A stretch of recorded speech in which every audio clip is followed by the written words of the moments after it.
번째 경기 AS 로마 대 브라가 분석 시작해보겠습니다. 로마는 유로파 5경기에서 1승에 그치며 중위권으로 처졌다. 거기에 리그 부진이 겹쳐지며 감독이 다시 경질당하는 일이 있었다. 전력이 워낙 좋지만 성적을 내지 못했기에 어쩌면 당연한 결과였다. 그렇기에 지난 주말 레체전 대승이 큰 힘이 됐을 것이다. 도브비크가 결장한 경기였지만 디발라가 공격을 이끌었고 셀레메이커스와 코네, 만치니 등 핵심 자원들이 골을 넣었다. 브라가는 홈에서 호펜하임과 텔아비브를 잡으며 24강 플레이오프 진출을 노리고 있다. 포르투갈 리그에서는 스포르팅과 포르투 등에 밀려있지만 유로파 성적은 준수하다. 단 잘하는 홈과 달리 원정에서는 주춤하기에 이번 경기에서 승점 추가가 간절하다. 무리한 운영보다는 브루마와 아길레라 등 공격수들부터 압박을 통해 실점을 피하려 할 것이다. 로마의 승리를 본다. 브라가는 니아카테와 페르난데스 등 포르투갈 리그 최고의 수비 라인이 있다. 그러나 유로파에서는 수비진이 전력이 좋은 팀의 공격을 저지하는데 고전 중이다. 코네와 크리스탄테가 중원에서 경기의 주도권을 잡을 것이고 디발라와 셀레메이커스가 기회를 노릴 로마가 승리할 것이다. 두 번째 경기 올림피아코스 대 트벤테 분석 시작해보겠습니다. 올림피아코스는 지난 라운드 원정 경기에서 부큐레슈티와 비겼다. 유로파 첫 경기에서 리옹에 패하며 출발이 좋지 않았는데 브라가전 승리를 시작으로 최근 4경기에서 2승 2무의 호성적을 올렸다. 피롤라와 코스티냐 등이 나선 수비 라인은 그 기간 3차례나 실점하지 않았고 무자키티스의 중원 존재감도 확실했다.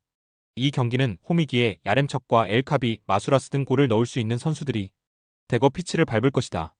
트벤테는 유로파 5경기에서 승점 3점에 그치며 최하위권에 처져 있다. 니스와 메뉴 등을 상대로 승점 1점을 챙기긴 했지만 홈에서 연패한 것이 결정적이었다.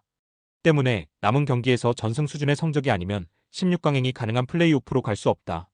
원정이지만 라츠와 람머스, 스테인 등이 공격적으로 경기를 운영할 것이다. 올림피아코스의 승리를 본다. 트벤테는 지난 주말 리그 경기에서 호벤에 6골을 내주며 패했다. 스테인이 최고의 활약을 하는 이번 시즌이지만 원정에서 경기력은 기복이 있다. 홈의 이점을 충분히 누릴 수 있고 마수라스와 윌리안이 측면을 휘저으며 상대 수비를 무너뜨릴 올림피아코스가 승리할 것이다. 세 번째 경기 PAOK 대 페렌츠바로시 분석 시작해보겠습니다. 파오크는 유로파 시작 이후 4경기에서 승점 1점에 그치며 최하위권에 머물렀었다. 그러나 지난 라운드 원정 경기에서 리가스 푸트볼라에 승리하며 다음 라운드 진출을 위한 교두보를 마련했다.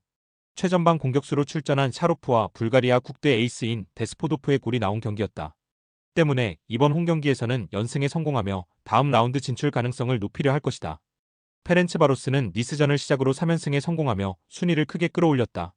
승점 9점을 기록하며 선두권과 승점 차를 4점 차까지 좁히며 내심 16강 직행을 노리고 있다. 최근 두 경기에서는 말메와 키이우 상대로 연속 사고를 터뜨렸는데 최전방 공격수인 바르가를 비롯해 트라오레와 카디 등이 확실한 마무리를 하고 있다. 파오크의 승리를 본다. 3연승에 성공한 페렌츠바로스의 기세가 좋은 것은 사실이다. 그러나 난적 상대로 나서는 원정 일정이 그들의 발목을 잡을 수 있다. 오즈도 F와 카마라가 중원을 두텁게 하며 경기 주도권을 점차팀에 가져다 줄 것이고 엘카비와 지브코비치, 데스포도프 스리톱이 침투로 해결할 파오크가 승리할 것이다. 네 번째 경기 풀젠 대 메뉴 분석 시작해보겠습니다. 풀젠은 이번 대회 무패를 기록 중이다.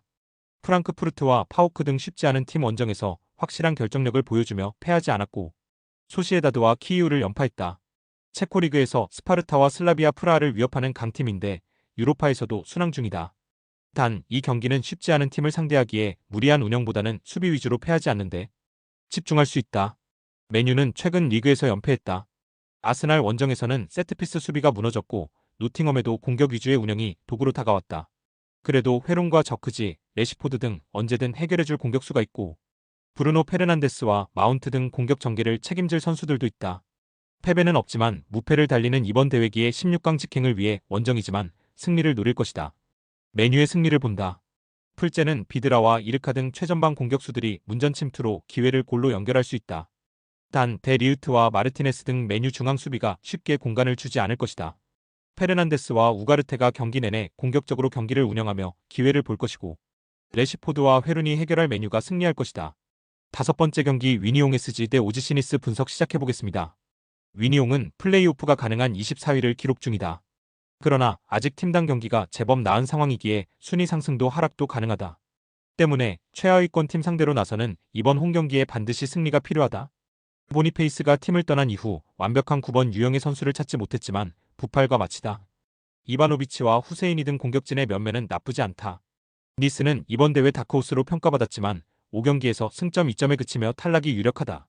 물론 연승을 달리면 24위권 이내 진입이 가능하지만 말처럼 쉬운 일은 아니다.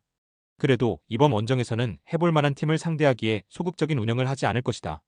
에반 게상을 중심으로 무코코와 라보르드 등이 상대 수비의 뒷공간을 경기 내내 파고들 것이다.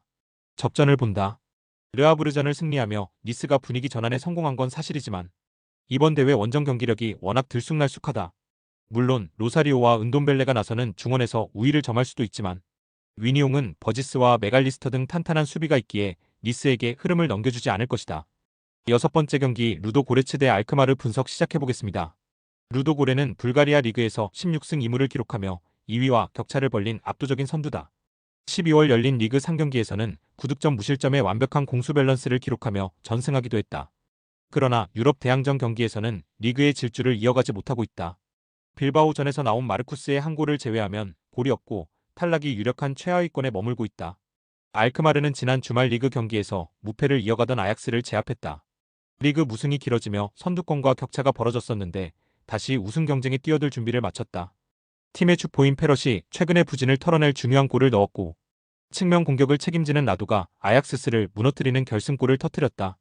유로파에서는 다소 주춤했지만 상위권과 격차가 크지 않기에 16강 직행도 노리고 있다. 접전을 본다. 전력상으로는 미나스와 클라시에가 중원을 지키고 페럿이 언제든 상대 수비를 무너뜨릴 수 있는 알크마르가 밀리지 않는다. 단 대회 첫 승을 노리는 루도고레가 쉽게 물러서지 않을 것이다. 부진한 문전한 마무리와 달리 알메이다와 비트리가 버티는 안정적인 수비가 있고 그로퍼가 수비를 보호할 루도고레가 승점 1점을 챙길 것이다. 스포츠 당첨의 제일 중요한 건 조합입니다. 각 팀 분석을 잘한다고 하여도 조합을 못할 경우 큰 배당을 가져가지 못하는 거 다들 아실 겁니다. 그리고 유튜브에 조합을 올려드릴 수 있지만 좀 더 자세한 정보들과 배당 흐름 및 각종 이슈 등 경기 전까지 어떻게 될지 모르니 조합을 빠르게 유튜브에 올려드릴 수 없는 점 양해 부탁드립니다. 조합 신청은 아래 고정 댓글 링크로 조합 신청 말 걸어주세요. 금전 요구 및 멤버십 가입 조건 일체 없습니다. 좋은 건 서로 나눠 갑시다.